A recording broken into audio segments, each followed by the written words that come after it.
राजस्थान में एक मामला इन दिनों चर्चाओं में है। हवा महल विधानसभा का मामला है, जहां एक इमामबाड़े में हवा महल के विधायक बाल मुकुंदाचार्य पहुंचते हैं और उसके बाद उन पर तमाम आरोप लगते हैं। अब हाल ही में एक वीडियो वायरल हुआ जिसमें सुनील शर्मा जी ने पूरी बात बताई है कि आखिरकार पूरा मामला है क्या। हम उनसे जानते हैं, हमारे साथ सीधी बातचीत करने के लिए मौजूद हैं। सर, ये पूरा मामला जिस तरह से चर्चाओं में है, हवा महल विधायक बाल मुकुंदाचार्य वहां पहुंचते हैं और तमाम आरोप उन पर लगते हैं कि तो ये पूरा मामला जिस तरह से आपने समझाया, आखिरकार ये पूरा मामला है क्या और किस तरह की तस्वीरें हैं जो आपने जो वीडियो में जो बताई, तो हम दर्शकों को समझाना चाहते हैं कि वो जो पूरा मामला जिस पर ये विवाद है वो आखिरकार है क्या। देखिए, विवाद की बात केवल एक है कि आप केवल एक समुदाय के खिलाफ बाकी दूसरे समुदाय को, बहुसंख्यक समुदाय को कल आप भड़काना चाहते हैं और एक सस्ती वाहवाही लूटने के लिए, लोकप्रियता लूटने के लिए, वीडियोस के लाइमलाइट में रहने के लिए ये सब आप काम कर रहे हैं। शुरुआत इसकी जो है कुछ दिन पहले हुई और वो तब की बात है, मुहर्रम की बात है। देखिए, मुहर्रम जो है वो 680 से यानी लगभग 1400 साल से मनाया जा रहा है और वो मनाया जाता है एक जालिम जो हुक्मरान है, जो अत्याचारी शासन है, उसके खिलाफ एक रेसिस्टेंस की लड़ाई है। एक 72 लोग 10,000 लोगों के सामने जाके हिम्मत से तान के खड़े रहते हैं कि हम न्याय के साथ हैं। तो जिस दिन उसकी याद का एक जुलूस निकल रहा था, एक छोटा सा जुलूस था, उसमें वो पहुंच गए और उनका ये क्या निकल रहा है, क्या बदतमीजी है। अब बात है कि सरकार के द्वारा अगर आपको लाइसेंस दिया गया है, आपको परमिशन दी गई है, तो आपको इस ढंग का एक्टिविटी आपको नहीं करनी चाहिए थी। मगर अगेन, डिमोनाइजिंग ए सोसाइटी, एक सोसाइटी को आप डिमोनाइज करना चाहते हैं, उसको आप लोगों को उसके खिलाफ भड़काना चाहते हैं। फिर वो इमामबाड़ा पहुंच गए। अब देखिए, इस इमामबाड़े की अपनी एक तारीख है, अपना एक इतिहास है, अपनी एक हिस्ट्री है। ये बात ठीक है कि जब सवाई जयसिंह ने जयपुर बसाया, उस दौर के अंदर सिनसिनी के जो ठाकुर हुआ करते थे, बदन सिंह जी और उनके पुत्र सूरजमल जी, वो दोनों जयपुर में उनको रहने के लिए उन्होंने आवास दिया, महल बना के दिया, उनके बागात बना के दिए। क्योंकि उससे पहले उनकी जो इंटरनल जो पॉलिटिक्स थी भरतपुर की, उसके अंदर सवाई जयसिंह, बदन सिंह जी और सूरजमल को सपोर्ट करते थे और नतीजा निकला कि बाद में भरतपुर की रियासत बन गई। जब भरतपुर की रियासत बन गई तो बदन सिंह जी और उनका पूरा जो परिवार है, सूरजमल महाराजा जब बन गए सूरजमल जी, तो ये भरतपुर शिफ्ट हो गए, तो ये जगह खाली पड़ी थी। अब आ जाइए, इसी बीच सवाई जयसिंह की मृत्यु हो गई। उसके बाद उनके पुत्र बने माधो सिंह और माधो सिंह के बाद उनके पुत्र जब प्रताप सिंह का जब नंबर आया, तो उस जमाने में मराठों का बहुत बड़ा अटैक जयपुर पे हुआ और ना केवल जयपुर पे हुआ, पूरे राजस्थान के ऊपर हुआ। क्योंकि वो जो अटैक था वो जयपुर से 63 लाख रुपए, उस जमाने के 63 लाख रुपया तो वसूलो और नहीं तो हम शहर को लूटेंगे। तो शहर को लूटपाट की दृष्टि से महाजी सिंधिया 60,000 लोगों का एक बड़ा लश्कर लेके, कुछ लोग 60 कहते हैं, कुछ इतिहासकार 80,000 का लश्कर कहते हैं, और जद्दनाथ सरकार का जो 30वां वॉल्यूम है, फॉल ऑफ मुगल एम्पायर, उसके अंदर इसको बहुत ही प्रॉपर्ली उन्होंने दर्शाया है। तो ये तुंगा के पास, तुंगा माधोगढ़, या इसको कई लोग लालसोट की बैटल भी बोलते हैं, इसके ऊपर वो आ गए। अब यहाँ पर 63 लाख रुपए जयपुर से उनको वसूल करने की बात थी, उसके बाद उन्हें जोधपुर से वसूली करनी थी। तो जयपुर और जोधपुर की ज्वाइंट फोर्सेज यहाँ पर आई और यहाँ पर आके उन्होंने भी अपना कैंप किया। अब ये जो उस जमाने में मुगल एक बहुत बड़े कमांडर हुआ करते थे, मोहम्मद बेग हमदानी। ये मोहम्मद बेग हमदानी तोपखाने के बहुत बड़े जनरल हुआ करते थे। तो जयपुर वालों ने इनसे बात की कि भाई, हमारे से इस ढंग से लूटपाट हमारे से की जा रही है और आपको हमारी मदद करनी चाहिए। क्योंकि उस जमाने में महाजी सिंधिया मुगल एम्पायर के भी हाकिम हुआ करते थे, उनके वजीर मुतलक थे। तो मोहम्मद बेग हमदानी को लगा जयपुर और जोधपुर का जो पक्ष है वो न्याय संगत है। अब जयपुर के ऊपर आप लूटपाट के ऊपर आप हमला करने आए हैं, तो उन्होंने जयपुर का साथ दिया। और ना केवल जयपुर का साथ दिया, महाजी सिंधिया का जो लश्कर पिछले 42-43 साल में एक बार नहीं हारा था, उसको पराजित किया गया और महाजी सिंधिया, जो जिसके लिए आप कहते हैं ग्रेट मराठा, वो जयपुर में भगोड़े हो गए। तो यहाँ मोहम्मद बेग हमदानी ने अपने प्राणों का उत्सर्ग किया, शहीद हुए जयपुर के कॉज के लिए, राजस्थान के कॉज के लिए। क्योंकि अकेले जयपुर की फोर्स नहीं थी, जोधपुर की भी फोर्स थे, 20,000 राठौड़ जो अश्वारोही थे वो भी आए थे। और मोहम्मद बेग हमदानी शहीद हुए। बिसाऊ के जो उस जमाने के जो ठाकुर थे, ठाकुर सूरज मल जी, वो भी यहाँ पे शहीद हुए। बख्तावर सिंह जी जोधपुर के थे, वो यहाँ पर शहीद हुए। और नतीजा निकला कि इस जीत के बाद अजमेर के ऊपर कब्जा जोधपुर रियासत का हो गया और जयपुर से जो मनी एक्सट्रॉक्ट करके जयपुर के ऊपर जो संकट आ गया था वो मोहम्मद बेग हमदानी की शहादत से टल गया। तो जब कोई भी मुल्क, कोई भी रियासत, कोई भी अगर ऐसा स्टेट होती है, वो अपने शहीदों के सम्मान में कुछ करती है। तो ऐसे में जो मोहम्मद बेग हमदानी का जो परिवार था उसको जयपुर में बसाने की बात की गई भाई कि इन्होंने जयपुर के लिए इतना बड़ा त्याग किया, तपस्या की है, इन्होंने अपने आप को बलिदान कर दिया। He martyred himself for the cause of Jaipur, Jaipur के कॉज के लिए उन्होंने अपना वो शहीद कर दिया। तो ये बदन सिंह जी के वाले जो महल थे जो खाली पड़े हुए थे, ये मोहम्मद बेग हमदानी को दिए गए।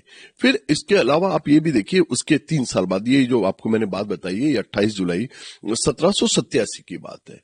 मराठे इसके बाद शांत नहीं हुए। फिर मराठे पाटन में, यानी अभी अपना जो कोटपुतली है, इसके अगर थोड़ा सा आगे चलेंगे, कोटपुतली और नारनौल के बगल में एक पाटन नाम की जगह जो शेखावाटी का भी एंट्रेंस माना जाता है। हमदानी को दिए गए थे महल, जो आप जो बता रहे हो, जो ये पूरा इमाम बाड़ा है, इसी की बात है ना?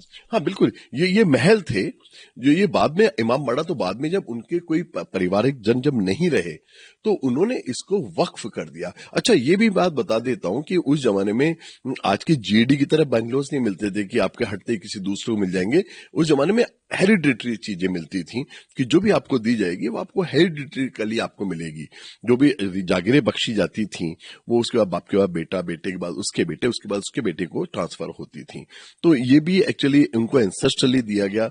और वही नहीं, उनके परिवार के दूसरे जो इंसान थे, मिर्जा इस्माइल बेग, उन्होंने पाटन की लड़ाई के अंदर बहुत एक्स्ट्राऑर्डिनरी ढंग से जयपुर के लिए फिर अगेन ये भी वापस पूरे राजस्थान के ऊपर हमला दोबारा किया उन्होंने 1790 के अंदर। दुर्भाग्य से उसके अंदर हम हार गए, मगर हम भले ही हारे, उन्होंने हमारा साथ नहीं छोड़ा। तो जो जयपुरी नहीं, राजस्थान की रक्षा के लिए जो बेचारे जो लोग लड़े, मरे, खपे, जिन्होंने अपने आप को खत्म कर दिया। और इस्माइल बेग के बात के ऊपर तो बाद में मराठों ने बाकायदा उसके लिए हंटिंग की है। वो जयपुर आ गए बेचारे, फिर मराठे उनके पीछे जयपुर भागते हुए, जो जोधपुर गए, फिर हरियाणा के अंदर माधोगढ़ है, वहां से उन्हें गिरफ्तार कर लिया गया और बाद में उनकी हत्या भी कर दी गई। तो मैं आपको ये कह रहा हूं, जो जयपुर की कॉज के लिए जो लोग शहीद हो गए, जो लोग मारे गए, अगर उनके लिए एक छोटी सी चीज अगर जयपुर रियासत ने कर दी जो कि की जानी चाहिए थी, ग्रेटिट्यूड होता है, एक बात होती है। आज भी अगर कोई शहीद होता है तो उनको पेट्रोल पंप्स दिए जाते हैं, उनके लिए उसके लिए 25-30 बीघा जमीन दी जाती है। तो ये हर मुल्क का, हर सिविलाइज मुल्क का ये एक रिवायत है। जयपुर भी इस रिवायत को मानता था कि जिन भी लोगों ने ऐसा कुछ किया तो उनकी जागीरें बढ़ाई जाती थी। मैंने आपको बिसाऊ के ठाकुर साहब की बात बताई, कालांतर में उनको उनकी जागीरों के अंदर उनको भी बढ़ोतरी की गई, वहां उनकी छतरी भी बनी हुई है। तो मेरा कहने का मतलब ये है कि ये एक शहीद को दिया हुआ घर था जो बाद में जब कोई भी उनके वंशज नहीं बचा तो उन्होंने उसको वक्फ कर दिया, क्योंकि खुद वो शिया थे। और उनके जो, अगर आप उनके रिलेशंस पे देखेंगे, वो बेसिकली सफेद ईरान से आए थे और सफेद जो एम्पायर था वो उसका पार्ट थे। नादिर शाह से नाराजगी हुई तो वो इंडिया आ गए। यहाँ पर आके अवध के अंदर, अवध के जो नवाब थे उनसे उन्होंने अपनी बेटी की शादी की और वो उनके बड़े क्लोज रिलेटिव्स थे, उन लोगों के शिया थे, उन्होंने इमाम बाड़ा बना दिया। अब मेरी राय में आपको उन शहीदों के लिए जिनको अपने प्राणों के बदले में ये जगह मिली, आपको उनका एहतराम करना चाहिए, उनका सम्मान करना चाहिए। वो राजस्थान की स्वतंत्रता के लिए उन्होंने बलिदान दिया, जबकि राजस्थान से उनको कोई वास्ता नहीं था। उन्होंने जयपुर की आजादी के लिए लड़ाई लड़ी, जबकि जयपुर से उनका कोई वास्ता नहीं था। हमें उनका एहतराम करना चाहिए। लेकिन बाल मुकंदा जी वहां जाते हैं, वो मंदिर की बात करते हैं, मूर्ति की बात करते हैं, तो आप इसको कैसे मानते हैं? नहीं देखिए, क्योंकि मैं तो जयपुर का बाशिंदा हूँ, 1727 से हमारा परिवार जयपुर में रह रहा है। और जो मैं तो ये बात भी गर्व से कह सकता हूँ कि मेरा खानदान वो था जिन्होंने जयपुर की शुरुआती दौर के अंदर जो आबादी बसी, जिसको हम कूचा उपाड़ घर कहते हैं, तो हम लोग को 3 हवेलियां जयपुर में आवंटित की गई 1727 में। विस्टे इन जयपुर, हम जयपुर के बारे में मैं मानता हूं कि बाल मुकुंदाचार्य जी का मुझे बैकग्राउंड नहीं पता कि जयपुर शहर से उनका क्या ताल्लुक है, मगर मैं मानता हूं कि जयपुर के बारे में और जो मैं बात कर रहा हूं वो तारीख का हिस्सा है, इतिहास का हिस्सा है। जो ना सरकार ने उसके ऊपर लिखा है, राजस्थान थ्रू एजेस के अंदर उसमें ये बात लिखी, ये सारे डॉक्यूमेंट्स हैं। पूना का भी अगर आप रिकॉर्ड निकालेंगे, क्योंकि जो द्रास सरकार या ग्रांड डफ का जो सारा काम है वो पूना डॉक्यूमेंट्स के ऊपर है, तो आप उसको भी देखेंगे तो जो मैं कह रहा हूँ वो वेरीफाइड हो जाएंगी बातें।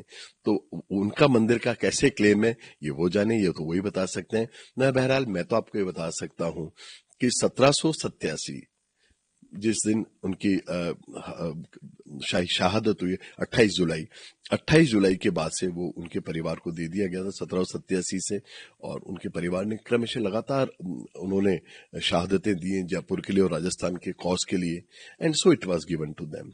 मेरी राय में इसका हमें सम्मान करना चाहिए, इसका हमें एहतराम करना चाहिए कि हमारे लिए हमारे पुरखे अमन चैन से रहे, इसके लिए उन्होंने शहादत दी, तो इसलिए हमें उनके प्रति कृतज्ञ रहना चाहिए। जी, अब बोर्ड के बोर्ड भी लगे और पर्सनल लॉ बोर्ड जो बोर्ड है मुस्लिम पर्सनल लॉ वो भी यहाँ आए, उनकी जो जनरल सेक्रेटरी है वो राजनाथ सिंह से मिलने की उन्होंने बात कही और ये पूरा मामला। अब देखिए, ये मैं इसमें कोई पॉलिटिक्स नहीं करना चाहता। मैं जयपुर का बाशिंदा हूं, जयपुर से मेरा भावनात्मक लगाव है, और जयपुर के लिए जिन्होंने भी अपने प्राण दिए, मैं उन सब लोगों की इज्जत करता हूं, दिल से इज्जत करता हूं।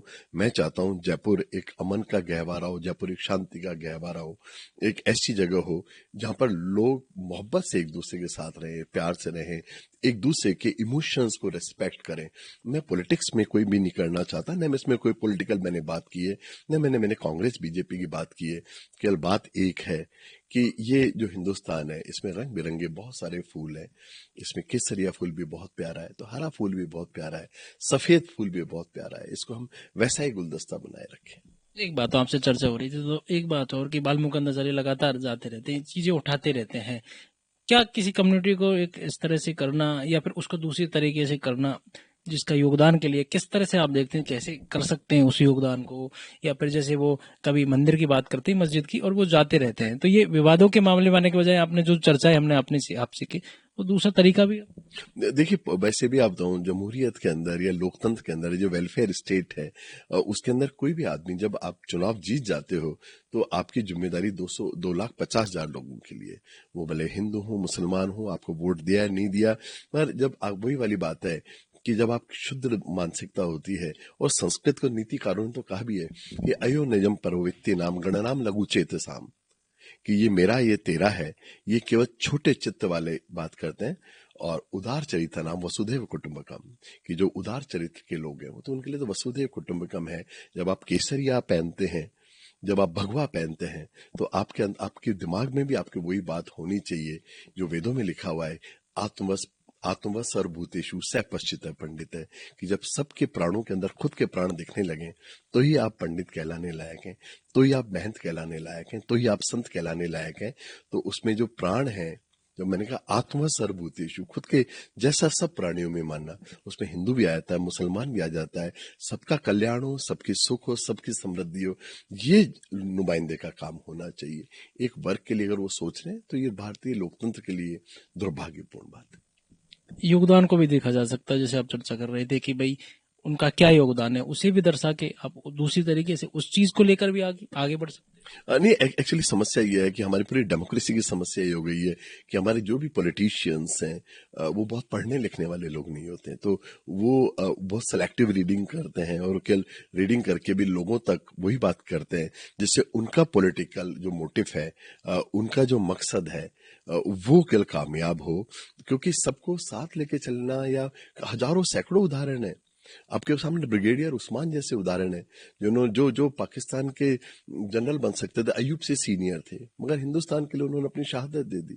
मगर अब बात है, आप ब्रिगेडियर उस्मान की बात आप नहीं करेंगे, आप मकबूल शेरवानी की बात नहीं करेंगे, जिन्होंने पूरे पाकिस्तान की उस आर्मी को जो 1947 में आ रही थी उसको कंफ्यूज कर दिया और खुद शहीद हो गया। मकबूल शेरवानी की बात नहीं करोगे, आप हमीद की बात नहीं करोगे, आप कैप्टन अयूब की बात नहीं करोगे। तो यहाँ बात एक है कि अगर हमें आज की तारीख के अंदर जरूरत इस बात की दरकार है कि हम सबको मेन स्ट्रीम में लेके आए, सबको एक साथ लेके आए। ये मुल्क सबका है और सबकी बहबूदी में ही इस मुल्क की बहबूदी, और यही गांधी कहते हैं कि जब तक हर व्यक्ति, पंक्ति में पीछे खड़ा व्यक्ति हो, हर आदमी जब तक इसको नहीं उसका कल्याण नहीं होगा, तब तक वेलफेयर गवर्नमेंट ही बेकार है।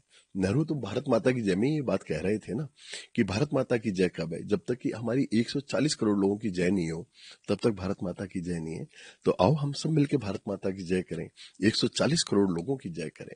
हर एक इंसान, अगर एक भी आदमी को लगता है कि इस सिस्टम मेरे को जस्टिस नहीं है, तो देन प्रॉब्लम है। और उस प्रॉब्लम को हम जैसे सब लोगों को, कम से प्रबुद्ध लोगों को, पत्रकारों को भी, और जो प्रबुद्ध जो राजनीतिज्ञ हैं उनको भी इस बात में आगे आना चाहिए, and they should come forward. तो हमारे साथ थे डॉक्टर सुनील शर्मा जी, जिन्होंने कहा कि ये जो इमाम बावड़ी का मामला है वो राजस्थान के जो इतिहास को बचाने के लिए, राजस्थान की जो चीज़ें थी उनको अपने आप में उनका जो योगदान था उसी के लिए यहाँ पर प्रताप सिंह जो उस वक्त के राजा थे उन्होंने उनको दिया था। वो यहाँ पर रह रहे थे और जब चीज़ें इतने लंबे वक्त से किसी के लिए दे दी जाती हैं तो फिर उसका सम्मान भी करना चाहिए, उनके योगदान को भुलाया नहीं जा सकता। अब बाल मुकुंदाचार्य जिस तरह से लगातार इन बातों को उठाते रहे हैं उसका कोई महत्व नहीं है। और वो मंदिर की भी बात करते हैं तो किस तरह का मंदिर वहाँ पर है नहीं है ये समझ में नहीं आता, लेकिन सबको साथ लेकर बात चलना चाहिए क्योंकि वो एक विधायक हैं और सबकी जिम्मेदारी है। यही बात डॉक्टर सुनील शर्मा ने कही। पॉलिटिकल पंचायत के लिए जयपुर से दशरथ सिंह।